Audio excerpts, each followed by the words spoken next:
Assalamualaikum warahmatullahi wabarakatuh.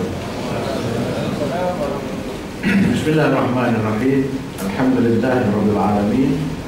Assalatu wassalamu ala asyrafil mursalin sayyidina Muhammadin wa ala alihi washabbihi ajma'in. Yang mulia saudara pengurusi, yang berhormat Dr. Hamdan Khalid selaku Exco Belia, yang berhormat Dr. Ghani Ahmad, yang berhormat Dr. Ismail Saleh, kalian yang berhormat para pegawai kerajaan negeri Kedah, para ulama, tuan guru, saudara-saudari, tuan-tuan, puan-puan yang dihormati sekalian. Pertamanya saya ingin mengucapkan ribuan terima kasih di atas jemputan pihak penganjur untuk saya datang ke tempat ini. Saya mohon maaf kerana saya tidak dapat menyediakan kertas bagaimana yang dipohon oleh pihak penganjur. Jadi rupanya sukar untuk apa nama itu, membagi masa sebagai orang yang sudah tua bidang akademik. Dan sebenarnya saya ada tulis beberapa kertas yang seakan-akan sama yang saya cuba nak updatekan, tetapi seperti yang tuan-tuan, puan-puan maklum, komputer saya sudah terlampas dan tak dikembalikan. Satu ada yang saya sembunyikan di beberapa tempat yang saya tak dapat cari.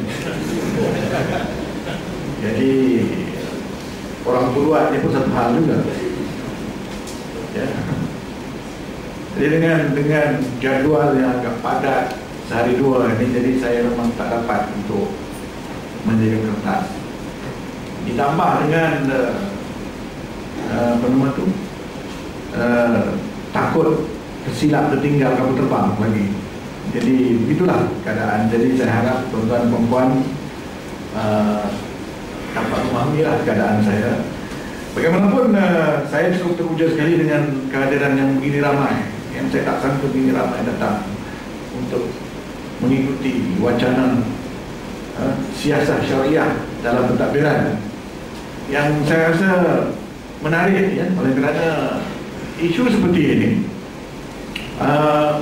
begitu diminati di luar kawasan KL, ya, terutama di Kelantan, di Terengganu, di Kedah, di Johor mungkin.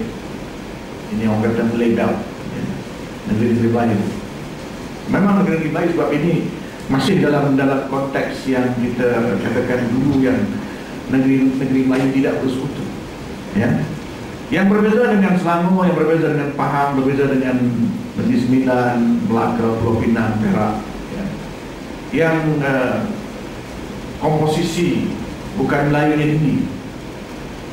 Ya, jadi di sana orang mengelak bincang isu ini sebab dia takut nanti menakutkan orang Islam. Tetapi di Kedah ataupun di negeri yang saya katakan tadi, nampaknya ini satu keperluan untuk melibatkan atau mengikut sertakan, ya, umat Islam yang umumnya masih tradisional dalam artian yang positif, ya. Ada orang melihat tradisional dengan dalam konotasi yang negatif, ya.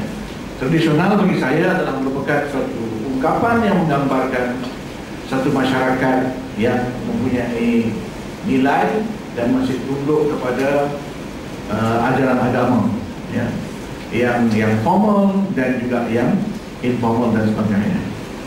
Jadi saya tertarik dengan apa yang disebut oleh Yang Berhormat Dr. Hamdan tadi, atau SS tadi.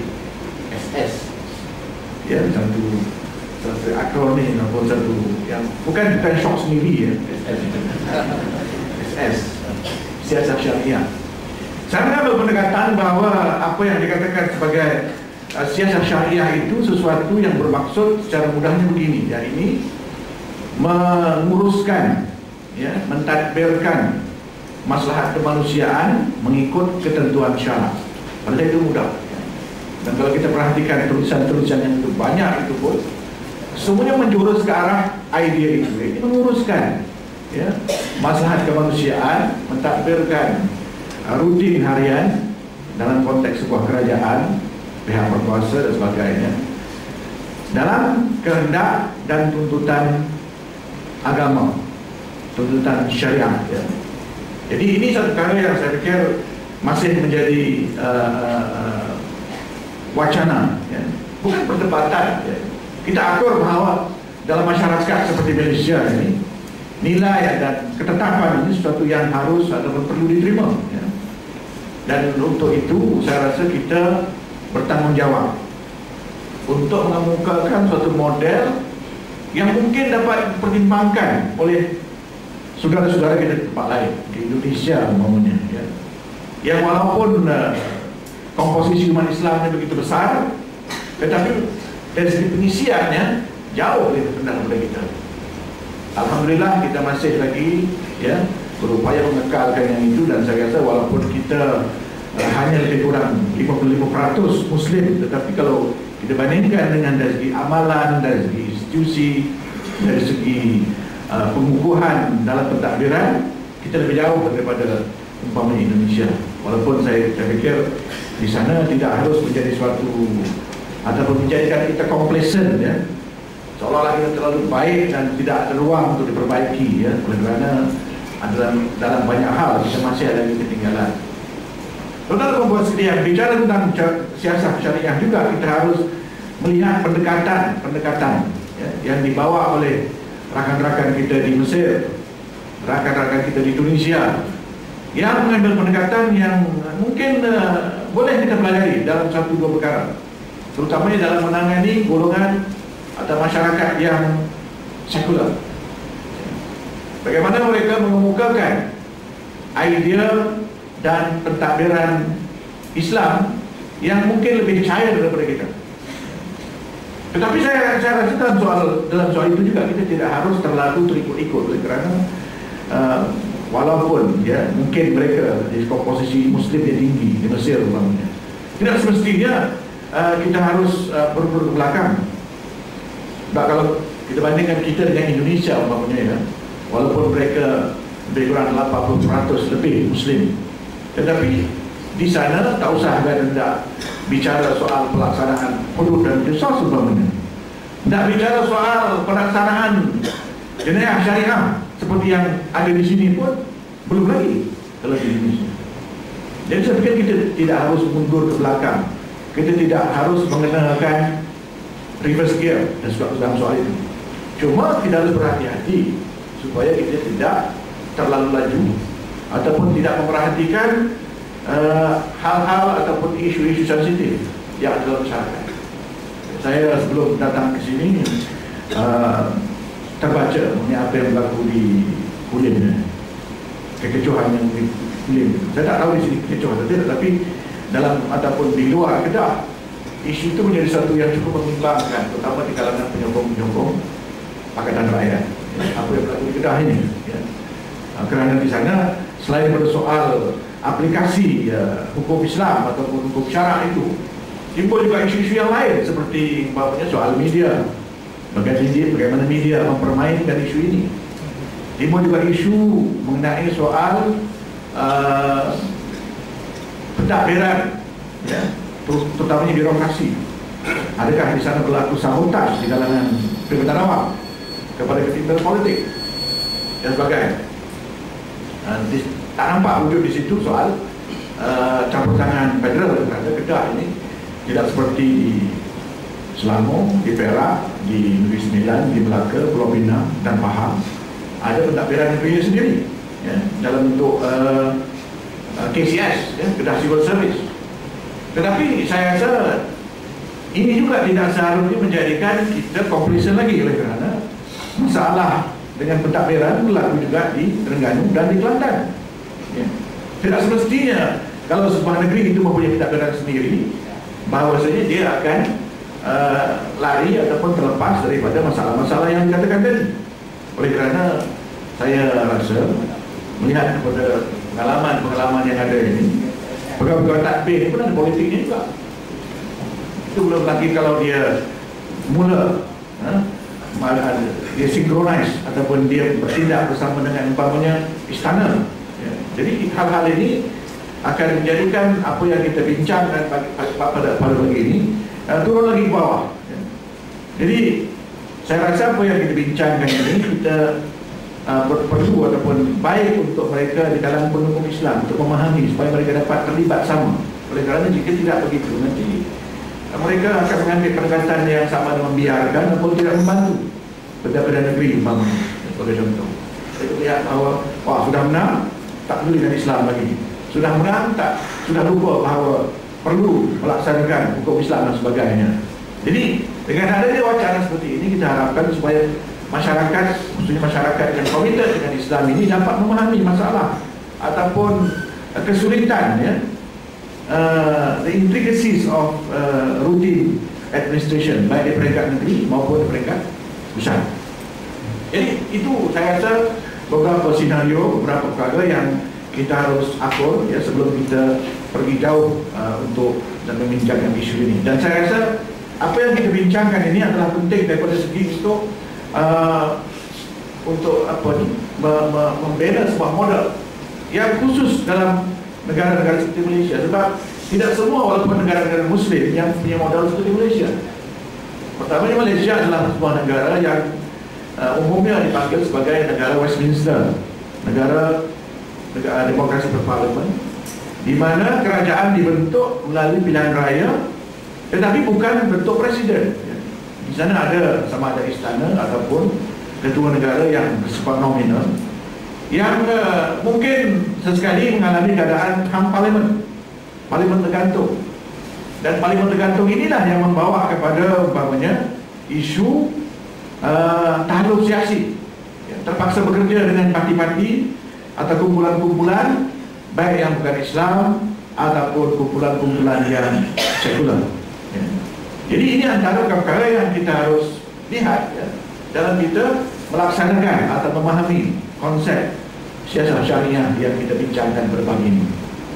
Jadi saya bermula dengan apa yang saya rasa perlu kita lihat dalam kerangka itu sendiri. Bagaimana kita nak memahami konteks SS ini dalam konteks negara kita, ya, yang mau tidak mau terpaksa dilihat dalam susun atur yang diletakkan oleh lembaga negara kita.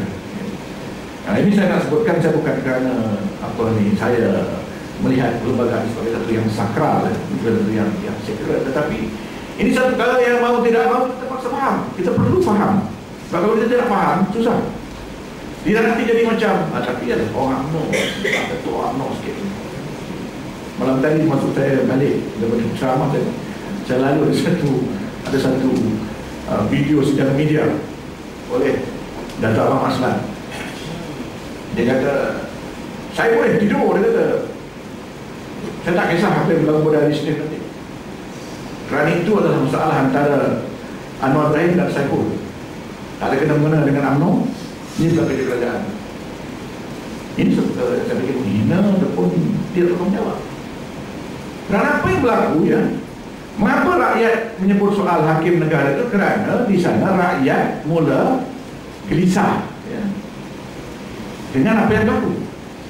Dan kes ini bukan kes pribadi antara Anwar dan Saiful.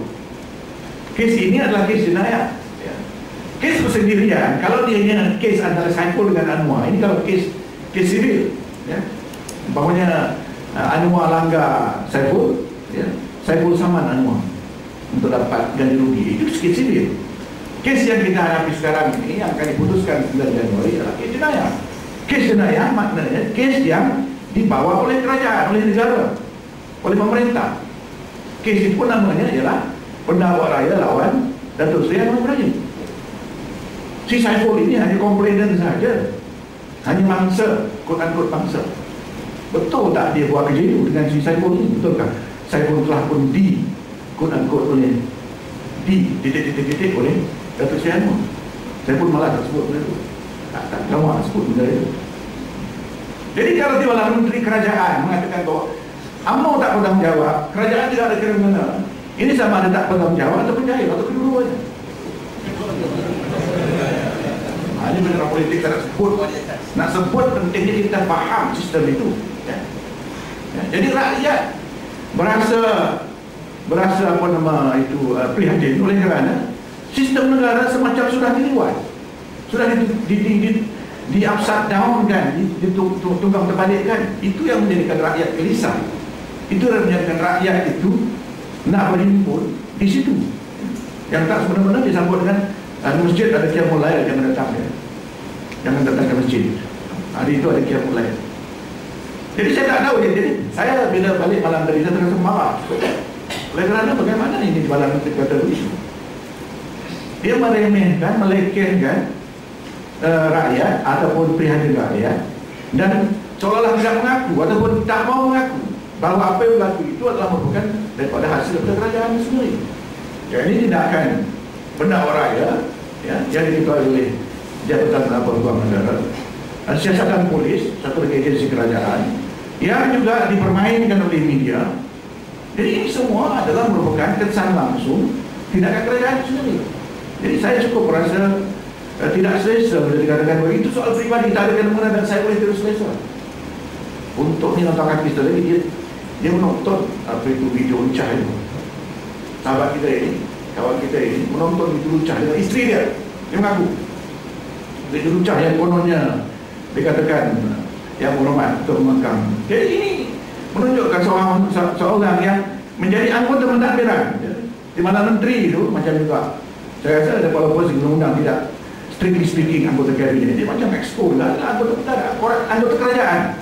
Jadi bagaimana kerajaan tak mengaku ya, melepas tangan dengan apa yang berlaku ini. Jadi kerajaan di mana-mana bertanggungjawab atas apa yang berlaku dalam sistem itu ya. Tak apa dah tolak tepi lah soal apa nama natijah perbicaraan itu, kerana itu soal hakim. Tetapi kita jangan lupa bahawasanya keputusan mendakwa itu berdasarkan siasatan polis atau keputusan kerajaan. Dan keputusan menggunakan undang-undang untuk pendakwaan itu juga adalah keputusan kerajaan. Hakim itu hanya memutuskan kes berdasarkan kap-kap itu. Ini maksud kebebasan kehakiman yang harus kita faham. Hakim tidak bebas-bebasnya ya. Kalau umpamanya saya ditangkap kerana memiliki senjata api, saya boleh didakwa di bawah SA atau di bawah akta senjata. Itu berlaku pada polis, itu berlaku pada DPP, menurut pendakwa raya. Jadi jangan kata bahawa kerajaan tidak tahu menang langsung mengenai soal ataupun hal-hal yang berlaku di mahkamah. Kerajaan ada kuasa, kerajaan ada cara untuk mempengaruhi benda itu. Sebab itu dalam kes zakat pun sama juga. Jangan tak mengaku ya. Jangan cuci tangan. Ya, jangan cuci tangan. Ini satu perkara yang saya rasa pembodohan yang berterusan dalam tempoh lebih 50 tahun ini, yang kita insya-Allah cuba akan selesaikan, akan tamatkan dalam PRU yang akan datang insya-Allah. Boleh ya? Itu mesej kita pun. Bincang SS apa-apa. Boleh tidur. Saya biasa kalau masuk kelas siapa nak tidur lah. Tapi jangan kacau orang sebelah. Jangan mendengkur, jangan keluar hidup. Orang nak belajar sebab dia mungkin ada masalah kan, dia masalah dengan boyfriend dia, girlfriend dia, atau masalah dia kerja part time untuk ni kan. Jadi nak tidur tapi jangan kacau orang lain. Tuhan orang lain nak dengar apa saya cakap. Jadi berbalik kepada SS kita. SS ini dicipta oleh Yang Berhormat Dr. Hamdan. Jadi kita di Kedah boleh pakai SS itu. Bukan SS State Secretary kan.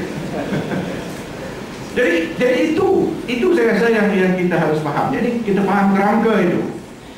Jadi kerangka kita ini ya, satu kerangka yang sulit juga difaham ya. Sulit kerana nampak macam ada pemisahan di antara tiga organ itu, di antara Dewan Perundangan ataupun legislatif, antara dia dengan eksekutif, kerajaan pemerintah, dan juga badan kehakiman. Nampak macam ada pemisahan. Tetapi dalam perjalanannya tidak ada, ataupun pemisahan itu sudah menjadi begitu kabur.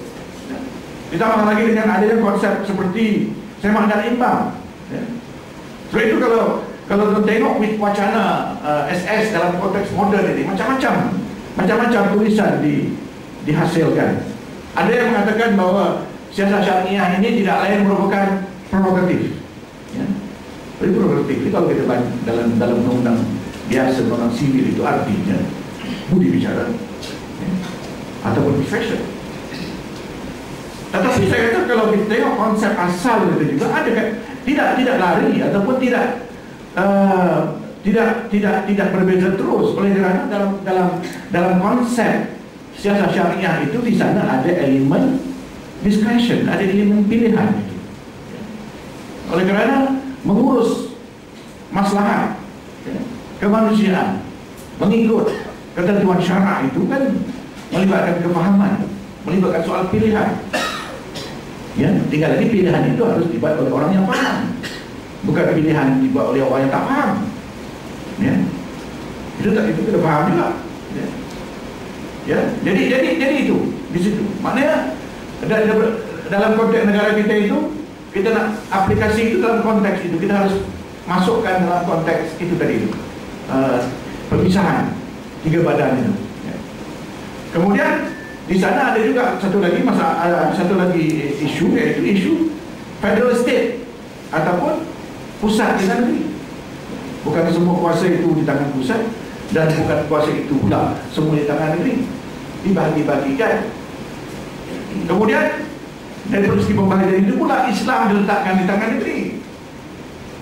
Ya, jadi siapa yang nak buat? Negeri ke atau pusat? Bila bincang dengan kawan-kawan, oleh kerana dikotominya begitu, negeri dengan pusat, banyak perkara yang tak sah. Saya kata tak boleh macam itu. Okay. Oleh kerana negeri tidak punya upaya, negeri tidak punya keupayaan dan kemampuan dari segi pegawai pentadbiran dan dari segi prasarana. Sebab itu kalau nak laksana hudud umpamanya, negeri, ya, walaupun saya beranggapan bahawa negeri itu mempunyai kuasa ataupun boleh melaksanakan, dia terpaksa mau tidak mau mendapat kerjasama ataupun sokongan dari pusat. Oleh kerana banyak perkara, banyak agensi yang berada di tangan pusat, seperti polis, seperti jabatan penjara, jabatan kimia, macam-macam lagi mungkin nanti yang timbul apabila hukum itu dilaksanakan. Ya. Jadi dengan kata lain, apabila berlaku ataupun timbul ataupun wujud fenomena yang berlaku di antara pusat dan negeri itu tidak serasi, ya, ataupun sentiasa berlawan, sentiasa berkonfrontasi, sentiasa berkonflik, mungkin itu tak dapat berjalan. Sujud keadilan. Ya. Jadi itu adalah pentingnya kita memahami kerangka itu sebelum kita mengaplikasikan ataupun melihat bagaimana konsep siasat syariah itu boleh dilaksanakan dalam pentadbiran negara moden Malaysia. Tuan-tuan dan puan sekalian, saya telah menyebut soal perlembagaan. Seperti yang saya katakan tadi, dia bukan kerana saya melihat ini sebagai satu yang sakral, yang suci seperti Al-Quran, tidak. Saya hanya melihat ini sebagai suatu kerangka, atau mungkin kita boleh katakan sebagai satu manual. Ya. Dan sebagai parti yang menang melalui pilihan raya, mereka harus akur dengan cita-cita itu.